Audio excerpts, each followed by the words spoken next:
आज के लेक्चर में मैं जिस टॉपिक के बारे में बात करने वाला हूं वो है software project scheduling. Software engineering में ये एक टॉपिक बहुत ही इंपॉर्टेंट टॉपिक है सॉफ्टवेयर डेवलप करने के पहले। और सॉफ्टवेयर जो प्लान किया जाता है, प्रोजेक्ट प्लान जो एक्टिविटी का, उसका एक ये इंपॉर्टेंट पार्ट होता है software project scheduling. Scheduling actually होता है ये टाइम टेबल बनाना। जिस तरीके से हम रियल लाइफ में किसी काम के लिए टाइम टेबल बनाते हैं ताकि वो काम हमारा अंजाम तक पहुंच जाए, काम जो है हमारा वो कंप्लीट अच्छे से हो जाए, और हम टाइम टेबल के अकॉर्डिंगली काम करते हैं तो काम अच्छे से हो जाता है। उसी तरीके से प्रोजेक्ट शेड्यूलिंग जो है, इसमें जो है एक्टिविटी को अलग अलग शेड्यूल किया जाता है, अलग अलग टाइम दिया जाता है ताकि वो जो सॉफ्टवेयर है वो कंप्लीट हो जाए, अपने जो टाइम दिया, जो कस्टमर को टाइम दिया जाता है उसमें वो कंप्लीट हो जाए। ठीक है।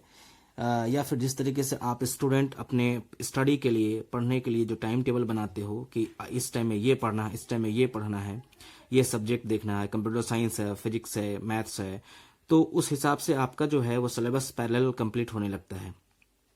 ठीक है। सेम कंसेप्ट है यहाँ पे अप्लाई किया जाएगा प्रोजेक्ट शेड्यूलिंग में। पहले हम बात करते हैं डेफिनेशन की। आप स्क्रीन पे देखिए definition. It is an important part of project planning activity. Project planning activity की ये इंपॉर्टेंट पार्ट है प्रोजेक्ट शेड्यूलिंग। फिर क्या है, it involves deciding which task would be taken up when, यानी इस शेड्यूलिंग में कौन सा काम कब किया जाएगा, क्योंकि हम काम को इसमें बांटेंगे अलग अलग एक्टिविटी में। ठीक है, वो मैं बाद में दिखाऊंगा भी। इसमें काम को हम बांटेंगे और हर काम जो है वो अलग अलग एक्टिविटी होगा, और किसको कब काम किया जाएगा, ठीक है, उस किसको कितना टाइम दिया जाएगा, वो इसी शेड्यूलिंग में डिफाइन किया जाता है। ठीक है। नेक्स्ट डेफिनेशन देखिए आप। It refers to road map of all activities, यानी जितनी एक्टिविटीज बांटे जाएंगी उसका हर एक का रोड मैप तैयार किया जाएगा। ठीक है, रोड मैप तैयार किया जाएगा और कब हर एक एक्टिविटी को एक स्पेसिफिक ऑर्डर में काम किया जाएगा। जैसे आप डेफिनेशन देखिए। It refers to road map of all activities to be done with specified order and within time slot allotted to each activity, यानी हर एक्टिविटी को एक टाइम दिया जाएगा। ठीक है, और वो एक्टिविटी अपने अकॉर्डिंगली टाइम से वो कंप्लीट होगी। इसमें क्या होगा कि कुछ एक्टिविटी किसी दूसरी एक्टिविटी पे डिपेंड होती है। ठीक है, यानी अगर पहला एक्टिविटी दूसरे पे डिपेंड है, दूसरा एक्टिविटी पहले पे डिपेंड है, तो पहला जब तक कंप्लीट नहीं होगा दूसरा शुरू नहीं होगा। लेकिन कुछ एक्टिविटीज डिपेंड नहीं होती है, तो जो एक्टिविटीज डिपेंड नहीं होगी, जो टास्क डिपेंड नहीं होगा, वो टास्क पैरेलल चल सकता है, पैरेलल उसको हम कर सकते हैं। ठीक है। सो ये था शॉर्ट में डेफिनेशन प्रोजेक्ट शेड्यूलिंग क्या होता है। अब इसको हम आगे देखते हैं कि इसके क्या क्या पॉइंट्स हैं। सबसे पहले आप देखें, to schedule the project plan project manager must do the following. चूंकि ये प्रोजेक्ट मैनेजर का ही काम होता है शेड्यूलिंग करना प्रोजेक्ट को, और चूंकि कस्टमर को डील करना, हमें प्रोजेक्ट के साथ प्रोजेक्ट देना है, तो उसके लिए शेड्यूलिंग करना है, और प्रोजेक्ट मैनेजर के अंदर जितने लोग काम करेंगे सबको अपनी अपनी जॉब दिया जाना है। ठीक है, तो सबसे पहले देखिए प्रोजेक्ट मैनेजर क्या करेगा, identify all the functions required to complete the project, यानी एक प्रोजेक्ट की कंप्लीशन में जो जो फंक्शंस की जरूरत होगी उसको आइडेंटिफाई करना। कौन फंक्शन किस एक्टिविटी के साथ काम करेगा, ठीक है, तो वो तमाम चीजें को आइडेंटिफाई करना, आइए जो है प्रोजेक्ट मैनेजर का काम वो आइडेंटिफाई करे। उसके बाद क्या है, नेक्स्ट पॉइंट है break down large functions into small activity. चूंकि प्रोजेक्ट बहुत बड़े बड़े होते हैं, तो सारे जो बड़े जो फंक्शंस होते हैं या जो जॉब है उसको स्मॉल एक्टिविटीज में ब्रेक कर देना। ठीक है, स्मॉल में ब्रेक करने से ये आसानी होती है कि काम जल्दी होता है, और फिर उसमें जो एरर्स वगैरह आते हैं वो डिबगिंग आसानी हो जाता है, क्योंकि हर लोग जो जितने भी उसमें एम्प्लॉय है वो अपने अपने हिसाब से काम करते हैं। ठीक है, फिर देखना है पॉइंट नंबर 3 में, determine the dependency among various activities. जितने एक्टिविटीज होंगे उसमें हमें देखना है कि कौन सा एक्टिविटी किसके साथ डिपेंड है। ठीक है, अगर डिपेंड है तो वो जब तक वो पहला वाला एक्टिविटी कंप्लीट नहीं होगा दूसरा एक्टिविटी हम स्टार्ट नहीं कर सकते हैं। ठीक है, नेक्स्ट पॉइंट है जो है एलोकेट रिसोर्स टू एक्टिविटीज, यानी अब एक्टिविटीज को शुरू करना है, लेकिन उसको शुरू करने के लिए जो रिसोर्सेज की जरूरत होगी उसको हम एलोकेट करेंगे।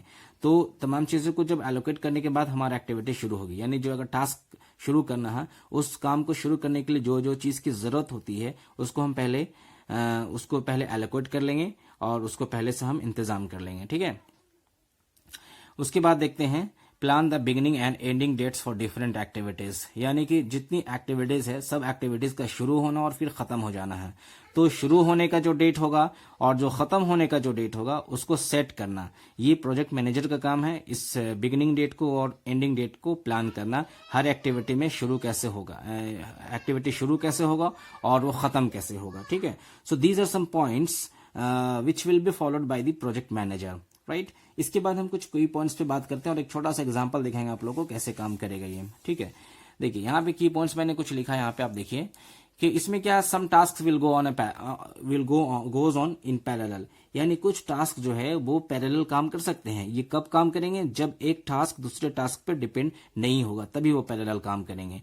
और जाहिर सी बात है जब काम पैरेलल होगा तो काम जल्दी होता है, लेकिन इसमें एक शर्त है, कंडीशन है कि टास्क दूसरे पे डिपेंड नहीं होना चाहिए। अगर डिपेंड है तो वो पैरेलल नहीं होगा, क्योंकि जो वो जब तक कंप्लीट नहीं होगा वो शुरू नहीं होगा। ठीक है, तो इस चीज को ध्यान में रखना है।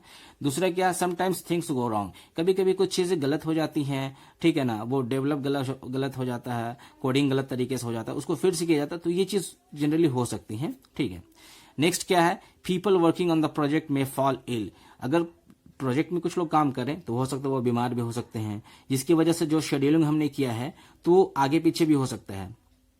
एग्जैक्ट जो हमने शेड्यूलिंग किया, मान लीजिए हमने 2 मंथ्स का या 1 मंथ्स का किया, तो जरूरी नहीं कि उसमें हो जाए, वो 1 वीक ज्यादा भी हो सकता है या कम भी हो सकता है, ये चीजें हैं।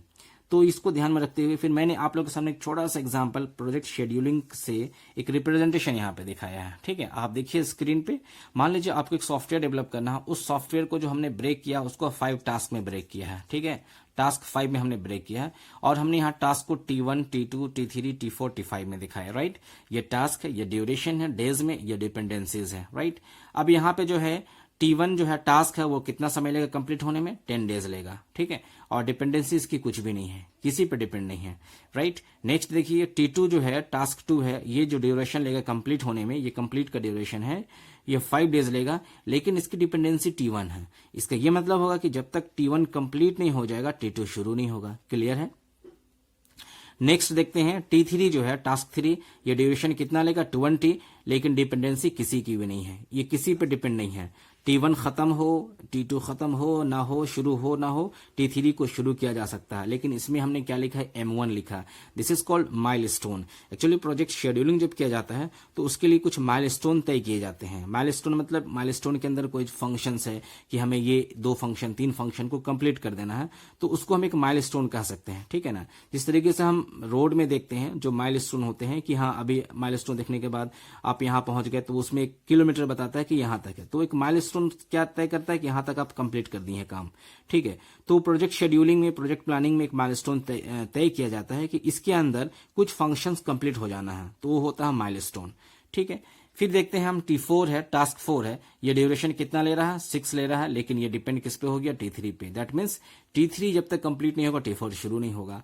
तो आपको समझ में आ गया डिपेंडेंसी क्या होती है, माइलस्टोन क्या होता है और काम कैसे होता है। ठीक है, लास्ट में एक और T5 है, ये 10 डेज लेगा और ये माइलस्टोन 2 है, सेम चीज है M1 और M2। तो ये हमने बेसिक रिप्रेजेंटेशन देखा। जब हम शेड्यूलिंग को डीपली देखेंगे, डीपली जाएंगे, जब वो नेक्स्ट टॉपिक आएगा हम लोग का जो चार्ट वगैरह, तो चार्ट में हम वीक वाइज, मंथली वाइज दिखाएंगे कि कैसे कंप्लीट किया जाता है, तो आपको उसमें और क्लियर से जो डीपली होगा शेड्यूलिंग समझ में आएगी। ठीक है, तो ये शॉर्ट में मैंने आप लोग को प्रोजेक्ट शेड्यूलिंग बताया है। इसमें अगर कोई डाउट हो तो आप जरूर कमेंट सेक्शन में हमें कमेंट करें। Thank you very much.